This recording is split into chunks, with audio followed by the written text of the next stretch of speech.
Estaba en el garaje, absorto en el rítmico vaivén de la lija sobre las patas de una vieja mecedora de castaño, cuando mi teléfono vibró con insistencia sobre el banco de trabajo, entre virutas y herramientas. Era una tarde de jueves a finales de noviembre, uno de esos días grises y húmedos que se instalan sobre las rías Baixas como una manta de lana empapada, borrando la línea del horizonte sobre el mar. Llevaba horas refugiado allí, tachando tareas de una lista de pequeñas reparaciones domésticas que venía posponiendo desde que el calor del verano nos abandonó. Me sacudí el serrín de las manos con un trapo viejo y alcancé el aparato, esperando encontrar un recordatorio del dentista o, con suerte, un mensaje de mi amigo Gerardo confirmando nuestra salida de pesca del sábado si el tiempo nos daba tregua. En su lugar, la pantalla mostraba un mensaje de mi nuera, Elena. Eran solo 3 líneas, pero cargadas de esa eficiencia directa que la caracteriza. Hola, Lucas. Espero que estés bien. ¿Puedes revisar tu correo cuando tengas un momento? Te envié algo importante sobre las fiestas. Gracias, Elena. Sentí un nudo inmediato en el estómago. Nadie envía un correo electrónico formal para organizar las Navidades a menos que lo que tenga que decir sea difícil de digerir. Solté la lija, entré en la casa sintiendo el frío de mis propios huesos, me serví un vaso de agua para ganar tiempo y me senté a la mesa de la cocina frente al portátil. El asunto del mensaje era aséptico. Planes de Navidad. Quería avisarte con tiempo. Lo abrí con los dedos todavía entumecidos y leí despacio cada palabra. Hola, Lucas. Espero que no estés pasando mucho frío por allí arriba.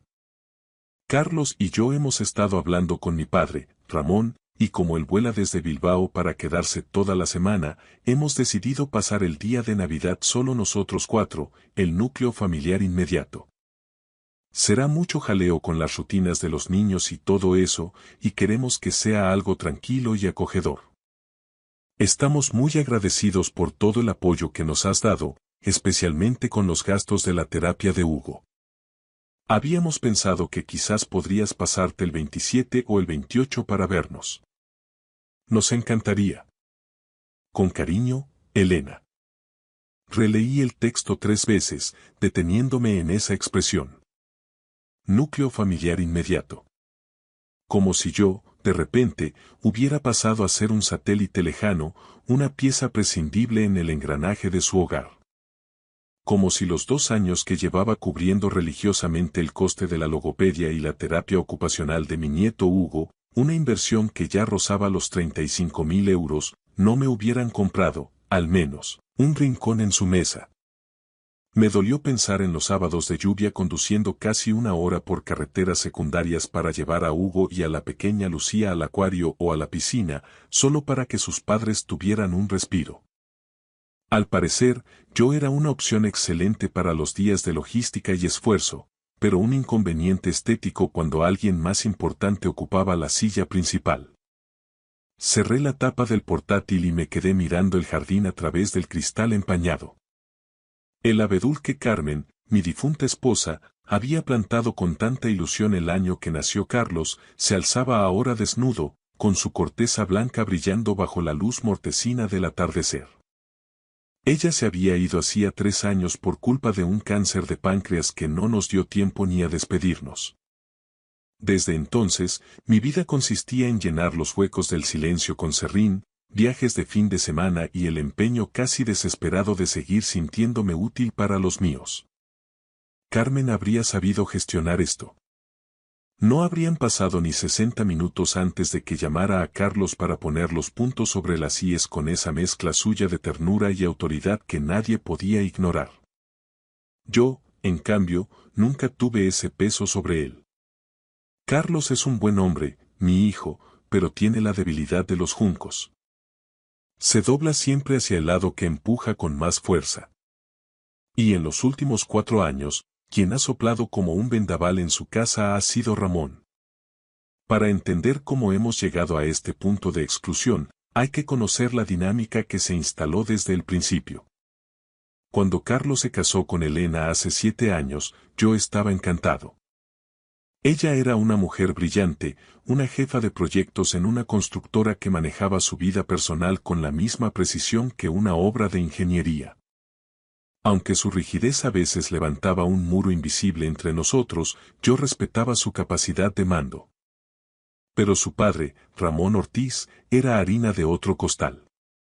Era un corredor de seguros jubilado de Bilbao, uno de esos hombres que han prosperado a base de codos y necesitan que el mundo entero valide su éxito. Aparecía por aquí en un coche que valía más que los cimientos de mi casa, llenando el aire de arrogancia. Tenía dogmas inamovibles sobre la crianza, la economía y hasta el fútbol básicamente, sobre cualquier cosa que implicara cómo debía funcionar la familia de su hija. No era un villano de película, sino algo más sutil. Ofrecía juicios disfrazados de consejos y ejercía el control bajo la máscara de la generosidad. Jamás olvidaré la víspera de la boda. Ramón me acorraló junto a la barra, me puso una mano pesada y paternalista sobre el hombro y, con un tono que no admitía réplica, sentenció. Lucas, solo quiero decirte que yo me voy a encargar de cuidar muy bien de estos dos. No tienes de qué preocuparte. Yo forcé una sonrisa y le di las gracias, pero sus palabras se quedaron grabadas en mi memoria como una advertencia. No era una promesa de colaboración familiar. Era una ocupación de territorio. Me estaba ordenando, con una elegancia cruel, que diera un paso atrás. Y ahora, con este correo de Elena, finalmente lo habían conseguido. Cuando llegaron los nietos, primero Hugo y, 2 años después, la pequeña Lucía, decidí volcarme por completo. Quería ser un abuelo presente, de esos que dejan huella. Aparecía siempre que me necesitaban. Era fiable como un reloj suizo. Nunca cancelaba una visita, jamás llegaba con las manos vacías y, sobre todo, nunca permití que Carlos y Elena se sintieran culpables por pedirme ayuda, por tarde o inoportuna que fuera la hora. Las cosas se complicaron cuando a Hugo le diagnosticaron, a los 4 años, un retraso madurativo en el habla y varios desafíos de procesamiento sensorial. Los costes de los especialistas les golpearon donde más duele. En la estabilidad del día a día. Tenían una hipoteca considerable en Vigo, Elena había tenido que reducir su jornada para cuadrar las recogidas del colegio y las terapias, y los ingresos de Carlos como electricista, aunque constantes, no daban para cubrir sesiones que rondaban los 400 euros semanales. Quiero dejar algo claro. Ellos no me pidieron dinero. Nunca lo hicieron directamente. Fue Carlos quien, una tarde de lluvia mientras tomábamos un café, mencionó con la mirada baja que estaban sopesando reducir las sesiones de Hugo de 3 a 1 sola por semana. No buscaba un cheque, simplemente me lo contaba como un hijo se desahoga con su padre para no cargar con el peso de la angustia a solas. No lo dudé ni un segundo. Al día siguiente, llamé a la clínica de logopedia y vinculé la facturación directamente a mi cuenta corriente. 3 sesiones por semana, semana tras semana, durante 2 años ininterrumpidos. Hugo tenía 6 años cuando empezamos este camino, ahora tiene 8 y su progreso ha sido milagroso. Aunque todavía tiene días grises, ha empezado a devorar libros por capítulos y ha hecho sus primeros amigos de verdad en el recreo. El punto de inflexión fue la primavera pasada. Se plantó delante de toda su clase y dio una charla de 4 minutos sobre el funcionamiento de los volcanes. Yo estaba sentado al fondo del aula, escondido, y lloré con una intensidad que no conocía desde el funeral de Carmen. Aquello era lo que mi dinero había comprado. No un estatus ni un apellido, sino el derecho de un niño a encontrar su propia voz. Y ahora, resulta que esa voz no tiene sitio en la mesa de Navidad. Me quedé petrificado frente a la mesa de la cocina mucho tiempo después de cerrar el correo de Elena. Mi primer impulso fue llamar a Carlos y soltarle todo lo que pensaba, pero la vida me ha enseñado que las reacciones viscerales suelen ser incendios difíciles de apagar. Así que me levanté, regresé al refugio del garaje y seguí lijando con una determinación mecánica. He descubierto que, cuando la vida te trata de forma injusta, mantener las manos ocupadas es la mejor manera de que la mente no se descarrile. Esa misma noche, con una frialdad que me sorprendió a mí mismo, abrí mis archivos digitales y empecé a recopilar pruebas de mi existencia en sus vidas. Movimientos bancarios con cada transferencia a la clínica, recibos de regalos, las botas de montaña de marca que le compré a Hugo el mes pasado porque Carlos mencionó de pasada que las viejas le hacían daño. Guardé también los correos de agradecimiento de Elena tras cada informe de progreso y aquel mensaje de WhatsApp de Carlos de hace 6 meses. Papá, no sé qué haríamos sin ti. De verdad. Añadí fotos de nuestras mañanas de sábado. Hugo maravillado con una estrella de mar en el acuario, Lucía babeando dormida sobre mi hombro en el tren, ambos tambaleándose sin ruedines en mi jardín. Etiqueté la carpeta simplemente como registro. No sabía qué iba a hacer con ella, pero necesitaba los hechos ordenados antes de que las emociones los emborronaran. A la mañana siguiente cometí el error, o el acierto, de cotillear el perfil de Facebook de Elena. Había publicado una captura de pantalla confirmando una reserva en un resort de lujo en Baqueira Beret. 5 noches en una cabaña de madera con jacuzzi y menú degustación para la semana entre Navidad y Año Nuevo. Según la web del hotel, el capricho no bajaba de los 5.500 euros. El pie de foto rezaba: a los niños les va a encantar. Sintiéndome muy agradecida por la familia. Releí esa frase. Agradecida por la familia. El próximo bloque de 8 semanas de terapia de Hugo me lo facturaban en enero. Eran 3.200 euros. No soy un hombre que actúe por despecho.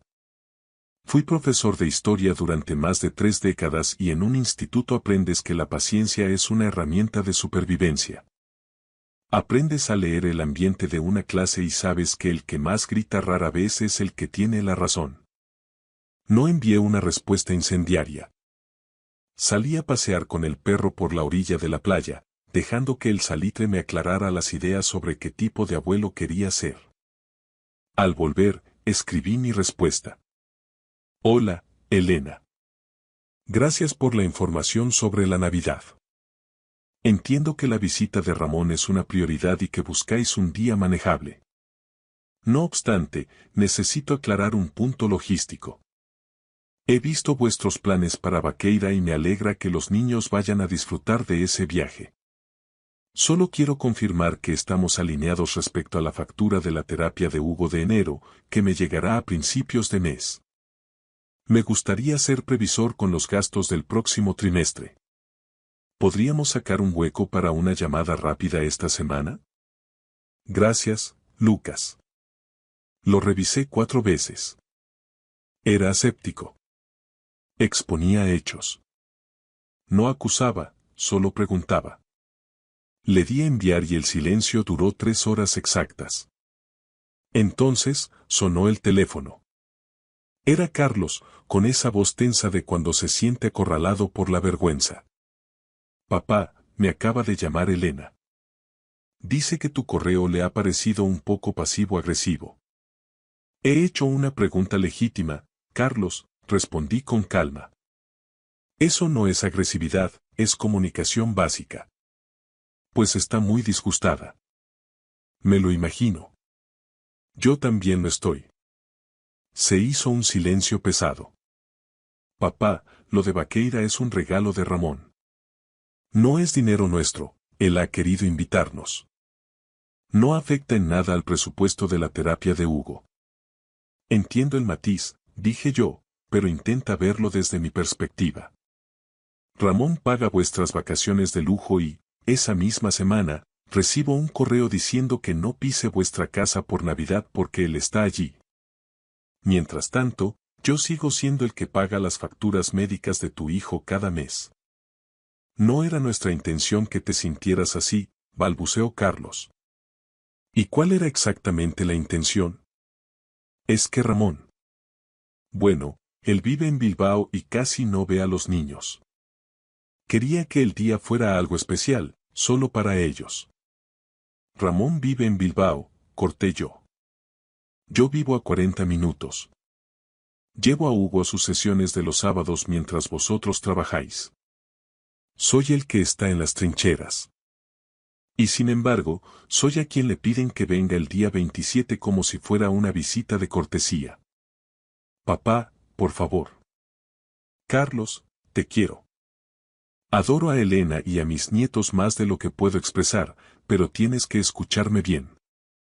No voy a seguir siendo el soporte financiero y emocional de esta familia mientras se me trata como a un invitado de segunda. Eso no es una relación familiar, es un contrato de servicios. Escuché su suspiro de derrota al otro lado de la línea. ¿Qué quieres que haga? Quiero que reflexiones sobre lo que te acabo de decir. Que lo pienses de verdad. Y después, quiero que nos sentemos los tres, tú, Elena y yo, a hablar cara a cara. Nada de correos ni llamadas. Y si Ramón es quien dicta las normas en vuestra casa, entonces que se siente él también. El silencio que siguió fue tan largo que pensé que se había cortado la comunicación. Hablaré con Elena, dijo finalmente. Gracias, hijo. Espero vuestra noticia. Pasé los siguientes días sumido en una especie de espera silenciosa, de esas que pesan en el aire de la casa. Ni una palabra de Carlos ni de Elena. Ningún reconocimiento de mi mensaje, ninguna oferta para vernos, nada de nada. Me limité a mis rutinas. Pasear al perro por la costa, avanzar en la mecedora de castaño y leer hasta tarde. Pensé mucho en mi padre, un hombre de pocas palabras pero de memoria larga y un sentido muy estricto de la dignidad. Él solía decirme: tú enseñas a la gente cómo debe tratarte, Lucas. Cada vez que tragas con algo injusto sin decir nada, les estás dando permiso para repetirlo. Yo había pasado décadas siendo un alumno rebelde ante esa lección, prefiriendo la paz del silencio al conflicto de la verdad. El 12 de diciembre, finalmente, llegó un correo de Elena. Era informal, casi alegre, como si nuestro último intercambio nunca hubiera existido. Hola, Lucas. Solo un recordatorio. El bloque de sesiones de logopedia de enero para Hugo empieza el día 6. En la clínica me han dicho que te pasarán la factura directamente, como siempre. Lo está haciendo genial. Su profesora nos ha contado que la semana pasada leyó en voz alta en clase por iniciativa propia. Estamos orgullosísimos. Espero que estés pasando un buen mes. Al leerlo, sentí una claridad gélida asentarse en mi pecho. No era rabia, era lucidez. Ella no pensaba afrontar el problema. Iba a actuar como si nada hubiera pasado, enviándome una actualización enternecedora sobre el niño para que el dinero fluyera a tiempo mientras yo me preparaba para pasar la Navidad en soledad. Abrí mi carpeta de registro, archivé el correo y pulsé responder. Hola, Elena. Gracias por las noticias de Hugo, me llena de orgullo saberlo de su lectura. Sin embargo, quiero retomar nuestra conversación pendiente. No he tenido noticias sobre la reunión y es vital que hablemos antes de que termine el mes. Necesito que tengamos una charla honesta sobre cómo vamos a gestionar nuestra relación familiar y el apoyo a las terapias de ahora en adelante. Decime cuando os viene bien. Lucas. Esta vez, la reacción fue inmediata. En menos de una hora, Carlos estaba al teléfono. Papá, ¿a qué te refieres con eso de ahora en adelante? ¿Me estás diciendo que vas a dejar de pagar el tratamiento de Hugo? Estoy diciendo que quiero que hablemos antes de tomar cualquier decisión, Carlos. Eso es todo. Él necesita esas sesiones, papá. Sabes perfectamente por lo que ha pasado el niño. Lo sé mejor que nadie, respondí con calma. He estado en cada paso del camino. Precisamente de eso es de lo que quiero hablar. Tras un silencio tenso, Carlos cedió. Vale. ¿Cuándo? Este sábado. En mi casa. A las 3. Vosotros dos y, si Ramón sigue por aquí, que venga también. Ramón se va el 22. Vaciló Carlos. Entonces el 21 nos viene perfecto. Traedlo. El sábado 21, a las 3:10, su coche entró en mi camino. Carlos bajó con ojeras de cansancio. Elena, con una expresión defensiva, casi marcial.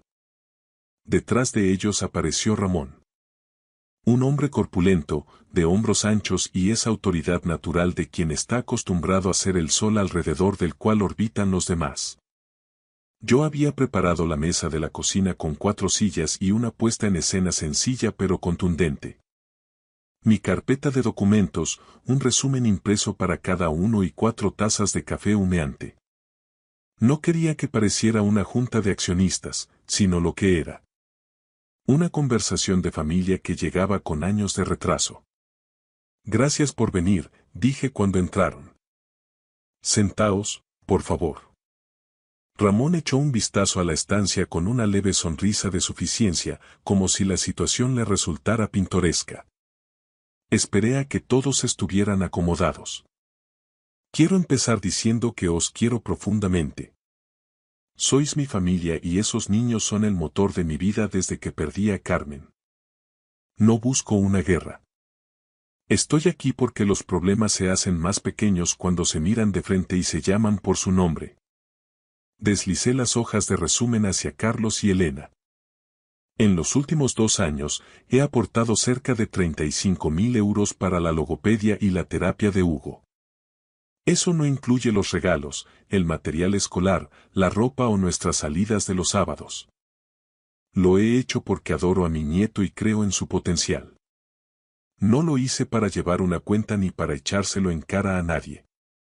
Hice una pausa, mirándoles a los ojos. Pero entonces recibo un correo donde se me excluye de la Navidad bajo el pretexto del núcleo familiar inmediato.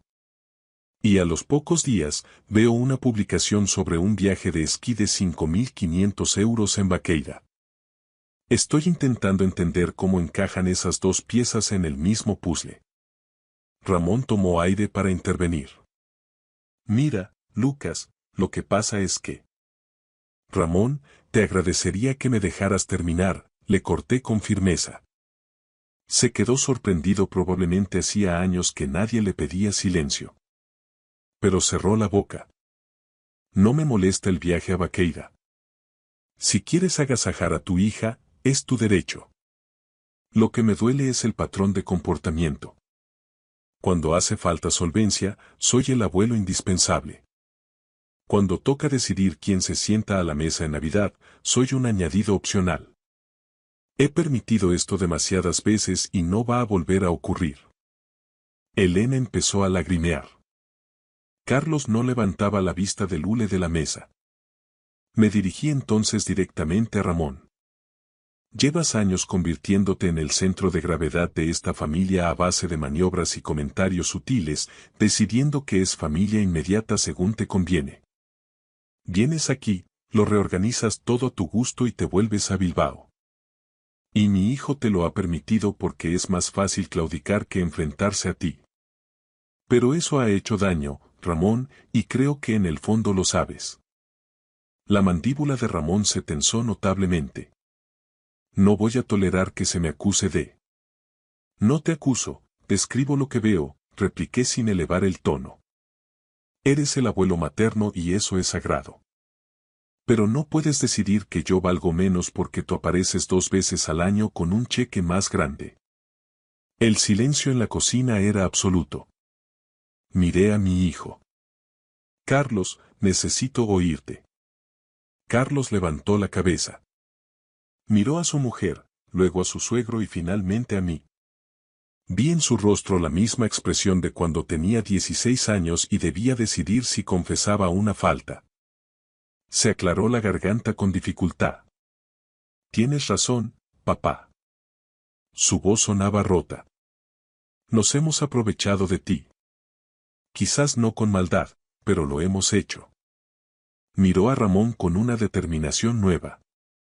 He dejado que los límites se emborronaran porque era el camino fácil. La culpa es mía. Elena intentó intervenir. Carlos, no digas eso. No, Elena, es la verdad, continuó él. Mi padre ha estado en cada cita médica a la que nosotros no podíamos ir. Es a quien Hugo llama cuando está triste. Y nosotros le enviamos un correo sobre la Navidad como si fuera alguien a quien hay que gestionar. Siento mucha vergüenza por eso. Ramón se puso en pie, incómodo. Creo que esto se nos ha ido de las manos. Siéntate, Ramón, dijo Elena. Su voz era tranquila, pero tenía un filo que me asombró. Miraba a su padre con una lucidez agotada. Por favor, siéntate. Él obedeció. Elena se volvió hacia mí. Lucas, te debo una disculpa de verdad. No siento que te sientas así. Gestioné fatal lo de Navidad.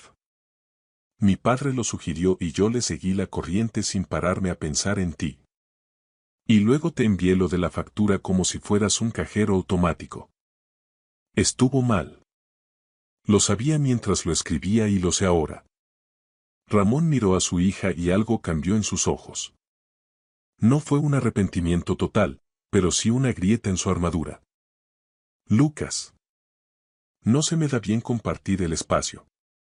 Mi exmujer me lo dijo durante 20 años y tenía razón. No quería desplazarte adrede, es solo que quiero ser importante para esos niños y no siempre mido las consecuencias. Fue una confesión honesta, y viniendo de él, valía oro. Respiré hondo. Esto es lo que propongo, sentencié. Seguiré pagando la terapia de Hugo hasta junio. A partir de ahí, quiero que asumáis vosotros esa responsabilidad. No por falta de ganas de ayudar, sino porque debéis construir vuestra propia autonomía financiera para su cuidado. Tenéis 6 meses para planificarlo. Carlos asintió. Es más que justo. Segundo. Espero ser incluido en los eventos familiares clave. Navidad, Reyes, cumpleaños. Esté o no esté Ramón. Me alegra que él venga, pero yo también estoy. Si hay que coordinarse, nos coordinamos. Por supuesto, murmuró Elena. Y tercero. Mis sábados con los niños son intocables. No son un favor que os hago, son el derecho de un abuelo. Les encantan esos sábados, añadió Carlos. Hugo se pasa la semana preguntando por ti. Sentí un nudo en la garganta. No lo sabía. Ramón se inclinó hacia adelante. ¿Y yo? ¿Dónde entro yo en este esquema? Le miré a los ojos. Entras en el mismo sitio que yo, Ramón. Como un abuelo que suma y que no intenta restar al otro. Hay sitio de sobra para los dos en la vida de esos niños. Siempre lo hubo. Ese nunca fue el problema. Me sostuvo la mirada un largo rato y asintió una sola vez. Hablamos una hora más, con el café ya frío, recordando a Carmen y anécdotas de los niños. Ramón se fue primero. En la puerta, se detuvo y dijo sin volverse. Has manejado bien la reunión, Lucas. Fue su forma de reconocer mi victoria. Cuando Elena fue a arrancar el coche, Carlos se quedó un momento conmigo en el umbral. No dejo de pensar en mamá, dijo. Ella habría arreglado esto hace años. Seguro, asentí, pero quizá era necesario que lo hicieras tú. Me asustaste de verdad con lo de la terapia, papá. Lo sé. No iba a dejar al niño sin ella, pero necesitaba que entendieras qué es lo que estaba en juego. Me dio un abrazo de los que ya no se daban, apretado y sincero. Me quedé en el porche viendo cómo sus luces se perdían en la noche gallega, sintiendo que, por primera vez en mucho tiempo, el aire en mi cocina volvía a ser puro. La Navidad de aquel año estuvo marcada por esas pequeñas incomodidades naturales que surgen tras una tormenta necesaria. Ramón se mostró cordial, casi cauteloso. Hizo un esfuerzo visible por sentarse a mi lado durante la cena, un gesto que sé que le supuso renunciar a su habitual papel de centro de mesa, y se lo agradecí internamente. Hugo me entregó una tarjeta que había hecho él mismo. Era un dibujo de los dos en el tren, con figuras de palitos y sonrisas enormes que ocupaban toda la cara. Cuando me la dio, me miró a los ojos y dijo con una dicción clara, sin un solo titubeo: «He hecho esto para ti, abuelo, porque eres mi persona favorita». Lucía, que no está dispuesta a quedarse atrás, anunció de inmediato que yo también era su persona favorita, lo que desencadenó una negociación infantil sobre el orden de preferencia que nos mantuvo entretenidos hasta el postre. Antes de empezar a comer, Elena se levantó para hacer un brindis. Dio las gracias a todos por estar allí y luego, deteniendo su mirada en la mía, añadió con sencillez: «Y estamos profundamente agradecidos de tenerte aquí, Lucas. Lo decimos de corazón». Ramón, en un gesto de tregua definitiva, levantó su copa de vino de Rioja. «Así se habla», exclamó, sustituyendo su habitual aire de mando por uno de camaradería. «No fue el fin de todas nuestras diferencias, por supuesto. Ramón sigue siendo Ramón, pero ya no lanza dardos sobre mi implicación ni intenta monopolizar el afecto de los niños. Parece haber firmado una paz silenciosa con la idea de que los nietos tienen dos abuelos distintos y que, precisamente por eso, sus vidas son más ricas.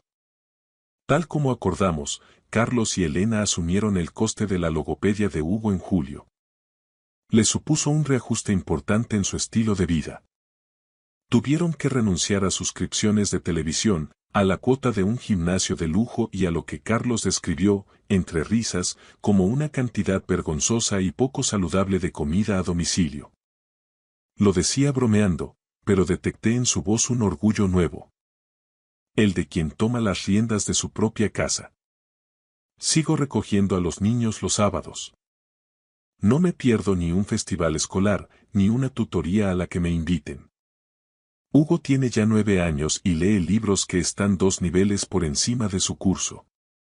El mes pasado me confesó que de mayor quiere ser científico para estudiar los terremotos porque, según su teoría, son básicamente la Tierra perdiendo los papeles, abuelo. En esos sábados compartidos pienso mucho en Carmen. Recuerdo todas las lecciones que me dio sin necesidad de dar sermones. Cómo ser paciente, cómo estar presente de verdad, cómo defender tu espacio sin necesidad de gritar. Reconozco que no siempre lo hice bien. Durante demasiado tiempo dejé que las cosas se deslizaran por la pendiente de la desidia, convenciéndome de que estaba preservando la paz cuando, en realidad, solo estaba evitando la incomodidad de ser honesto. La mecedora de castaño, la misma que estaba lijando cuando empezó todo este proceso, preside ahora mi porche trasero. A Hugo le encanta sentarse en ella cuando vienen de visita. Se balancea con la mirada perdida en el jardín y me lanza preguntas sobre historia que me dejan descolocado. Me pregunta por qué hay guerras, por qué existe gente mala o si los seres humanos siempre hemos sido así. No siempre tengo respuestas académicas para él, pero lo que sí tengo es todo el tiempo del mundo para escuchar sus dudas. He aprendido que estar ahí de forma fiable, consistente y sin condiciones, es el regalo más auténtico que un hombre puede ofrecer. Hay una verdad sobre las familias que desearía haber comprendido mucho antes. La generosidad sin límites no se transforma en amor, con el paso del tiempo se transforma en una expectativa. Y las personas que de verdad te quieren no necesitan que seas un mártir complaciente. Necesitan que seas honesto. Necesitan ver que conoces tu propio valor, porque si tú no te respetas, ellos, tarde o temprano, también dejarán de hacerlo. Aquella conversación tan difícil en la mesa de la cocina resultó ser el ancla que lo salvó todo. No porque hiciera magia ni cambiara a nadie de la noche a la mañana, sino porque nos obligó a mirarnos sin máscaras. La honestidad, aunque llegue con retraso, limpia el aire de una manera tan absoluta que terminas preguntándote cómo demonios podías respirar antes de ella. Si alguna vez te sientes desplazado en tu propia familia, si sientes que eres útil para las cargas pero invisible para las celebraciones, recuerda esto. Tu presencia no es menos valiosa que tu aportación económica. No tienes que comprar tu sitio en la mesa de los tuyos. Hablar por uno mismo no es un acto de egoísmo, es el acto de amor más grande que puedes hacer por todos, incluido tú mismo. Conoce tu valor. Di lo que piensas con calma, pero con firmeza, y confía en que quienes deban quedarse a tu lado, lo harán. Gracias por escuchar la historia hasta el final. Dale like y deja un comentario. Suscríbete al canal y activa la campana para no perderte la próxima historia. Les deseo todo lo mejor.